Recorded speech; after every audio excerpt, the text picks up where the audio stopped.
Breaking చూస్తున్నాం. రాష్ట్రంలో పేరుకుపోయిన ధరణి అప్లికేషన్ల పరిష్కారానికి స్పెషల్ డ్రైవ్ కొనసాగుతోంది. ప్రతి మండలంలో 2-3 టీమ్స్ ని నియమించనున్నారు. తహసీల్దార్, డిప్యూటీ తహసీల్దార్, రెవెన్యూ ఇన్స్పెక్టర్ నేతృత్వంలో దరఖాస్తులు స్వీకరిస్తున్నారు. ప్రతి దరఖాస్తును పరిశీలించి అవసరమైతే ఫీల్డ్ ఇన్ సెక్షన్ చేసి రిపోర్ట్ ఇస్తారు. ప్రతి తహసీల్దార్ కార్యాలయంలో అధికారులు అందుబాటులో ఉంటారు.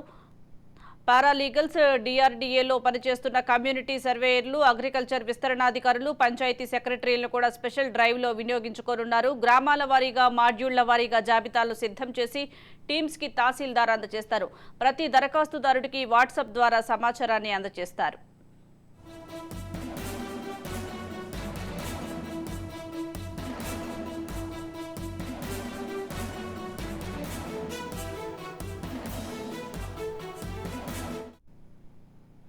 డాక్యుమెంట్లు అవసరమైతే అడగచ్చు. అలాగే సేత్వార్, కాస్త్రా, సెసల, పహానీ, పాత పహానీ, 1B రిజిస్టర్, ధరణి డేటాను పరిశీలిస్తారు. అసైన్మెంట్, ఈనాం, పీఓటీ రిజిస్టర్స్, భూదాన్, వక్ఫ్, ఎండోన్మెంట్, ల్యాండ్ రికార్డులను అవసరమైతే వెరిఫై చేసే అధికారాన్ని కట్టబెడుతూ సీసీఎల్ఏ నవీన్ మిట్టల్ ఉత్తర్వులు జారీ చేశారు. అవసరమైతే ఫీల్డ్ విజిట్ చేస్తారు. స్థానిక విచారణ చేసి వాస్తవాలు తెలుసుకునేందుకు అవకాశం ఇచ్చారు. ఫీల్డ్ విచారణ పూర్తయిన తర్వాత అప్లికేషన్లపై రిపోర్టు సమర్పిస్తారు. అవి ఆమోదించవచ్చు లేదా తిరస్కరించవచ్చు.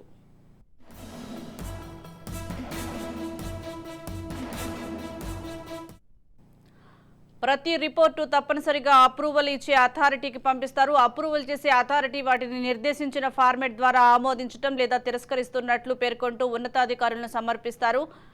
ఇవాల్టి నుంచి ఈ నెల 9 వరకు రెవెన్యూ స్పెషల్ డ్రైవ్ ద్వారా పెండింగ్లోని ప్రతి దరఖాస్తును పరిష్కరించాలని, ఏ ఒక్కటి పెండింగ్లో ఉంచొద్దని ఆదేశించారు. ప్రభుత్వ భూములను తప్పనిసరిగా పరిరక్షించే విధంగానే డ్రైవ్ ఉండాలన్నారు.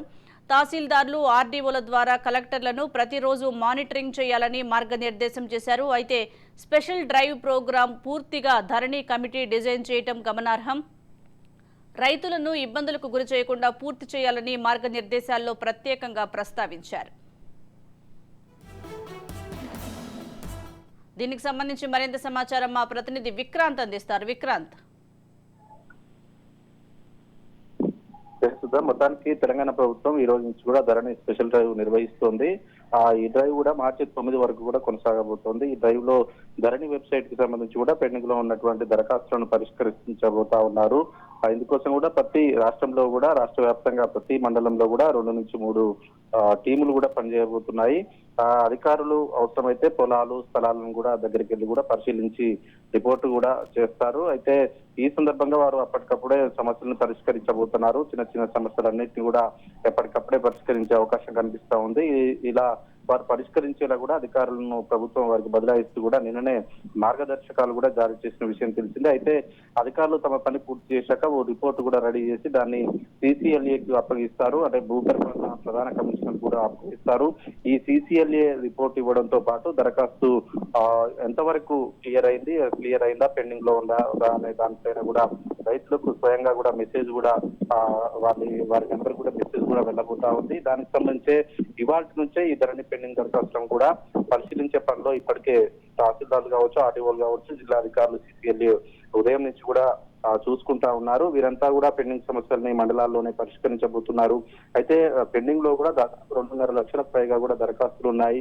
వీటన్నిటిని కూడా 9వ తారీఖు లోపు కూడా పరిష్కరించాల్సిన అవసరం ఉంది. అయితే ఏ మేరకు 2.5 లక్షల దరఖాస్తులు పరిష్కరిస్తారన్నది చూడాల్సి ఉంటుంది. ఎందుకంటే ఇంత పెద్ద మొత్తంలో దరఖాస్తులు ఉన్న నేపథ్యంలో కూడా కేవలం 9 రోజులే ఉన్న సమయం కూడా సరిపోదనేది తెలుస్తా ఉంది. దీనికి సంబంధించి ఏ మేరకు దరఖాస్తులు పరిష్కరించబోతాయో చూడాల్సి ఉంటుంది. ఇవన్నీ కూడా దాదాపు 2.5 సంవత్సరాల కాలంగా కూడా పెండింగ్ ఉన్నాయి. గత టీఆర్ఎస్ ప్రభుత్వంలో కూడా అనేక మంది రైతులు కూడా తమకు జరిగినటువంటి అన్యాయాన్ని కూడా దరఖాస్తు రూపంలో మొరపెట్టుకున్నారు. వీటన్నిటిని కూడా కలెక్టర్లకు అప్పగించడంతో కూడా ముందుకు వెళ్ళలేదని చెప్పుకోవాలి. వీటిలో పట్టాదారు పుస్తకంలో కూడా డేటాని సరిచేయాల్సినవి దాదాపు 1 లక్ష దాకా ఉన్న నేపథ్యంలో అనేక సమస్యలు కూడా మిగతా ఉన్న నేపథ్యంలో కూడా ధరణి పోర్టల్లో గతంలో మాన్యువల్ గా ఉండేది. కానీ ఎప్పుడైతే బీఆర్ఎస్ ప్రభుత్వం కూడా ధరణి పోర్టల్ తీసుకొచ్చింది, ధరణి పోర్టల్ ద్వారా కంప్యూటరైజ్ చేసి దాన్ని కూడా నిక్షిప్తం చేసే పనిలో ఉన్న నేపథ్యంలోనే ఈ రైతులకు ఇలాంటి సమస్యలు వచ్చాయని చెప్పుకోవచ్చు. ఏదేమైనప్పటికీ ధరణి సమస్యలు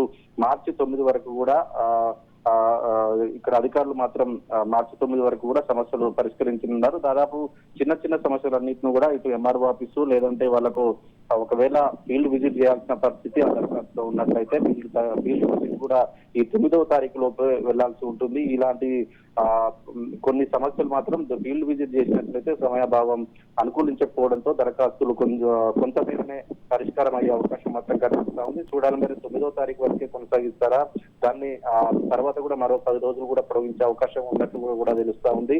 ఒకవేళ 2.5 లక్షలు పెండింగ్ ఉన్న నేపథ్యంలో కూడా అవి ఒకవేళ పూర్తిగానట్లయితే మరి 10 రోజులు కూడా పొడిగించే అవకాశం మాత్రం కనిపిస్తా ఉంది. విక్రాంత్, అలాగే గత ప్రభుత్వ హయాంలో ధరణిలో అక్రమాలు జరిగాయన్న ఆరోపణల నేపథ్యంలో పూర్తిగా ప్రక్షాళన చేసే దిశలోనే ఇటువంటి నిర్ణయాలు ఉండే అవకాశం ఏమైనా ఉందంటారా?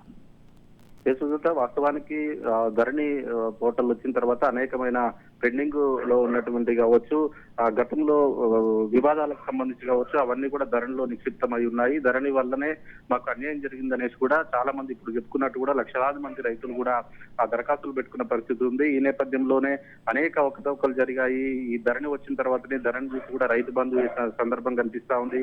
రైతు బంధు కూడా దాదాపు 20 లక్షలకు పైగా కూడా ఎకరాలకు ధరణి వల్లనే రైతు బంధు పడుతుందనేసి కూడా ప్రస్తుత ముఖ్యమంత్రి రేవంత్ రెడ్డి కూడా స్వయంగా తెలిపిన పరిస్థితి ఉందంటే 20 లక్షలకు పైగా కూడా ఎకరాలు ఈ ధరణిలో కూడా మోసపూరితంగా ఉందనేది ప్రస్తుత రాష్ట్ర ప్రభుత్వం విశ్వసిస్తా ఉంది. దీనికి సంబంధించే ఇప్పటికే ధరణి కమిటీ కూడా వేసింది. ధరణి కమిటీ కూడా ఇప్పటికే అనేక సార్లు ఫీల్డ్ విజిట్ చేసింది. ముఖ్యమంత్రికి అనేక సార్లు కలిసి కూడా మధ్యంతరంగా కూడా నివేదిక ఇచ్చిన పరిస్థితి కనిపిస్తా ఉంది. ధరణి కమిటీ ఇచ్చిన నివేదిక ఆధారంగానే ఈ రోజు కూడా ఇలాంటి నిర్ణయాలు తీసుకోవడానికి రాష్ట్ర ప్రభుత్వం పూనుకుందని చెప్పుకోవాలి. ధరణి కమిటీ కూడా ఖచ్చితంగా అనేక సమస్యలు కూడా పెండింగ్ లో ఉన్న నేపథ్యంలో పెద్ద ఎత్తున రైతులు ఇబ్బందులు పడుతున్నారని ధరణి కమిటీ ముఖ్యమంత్రి దృష్టికి తీసుకొచ్చిన నేపథ్యంలోనే ఈ 1వ తారీఖు నుంచి కూడా 9వ తారీఖు వరకు కూడా చిన్న చిన్న సమస్యలన్నీ కూడా పరిష్కరించే విధంగా కూడా ఉత్తర్వులు జారీ చేశారు. Right, thank you Vikrant.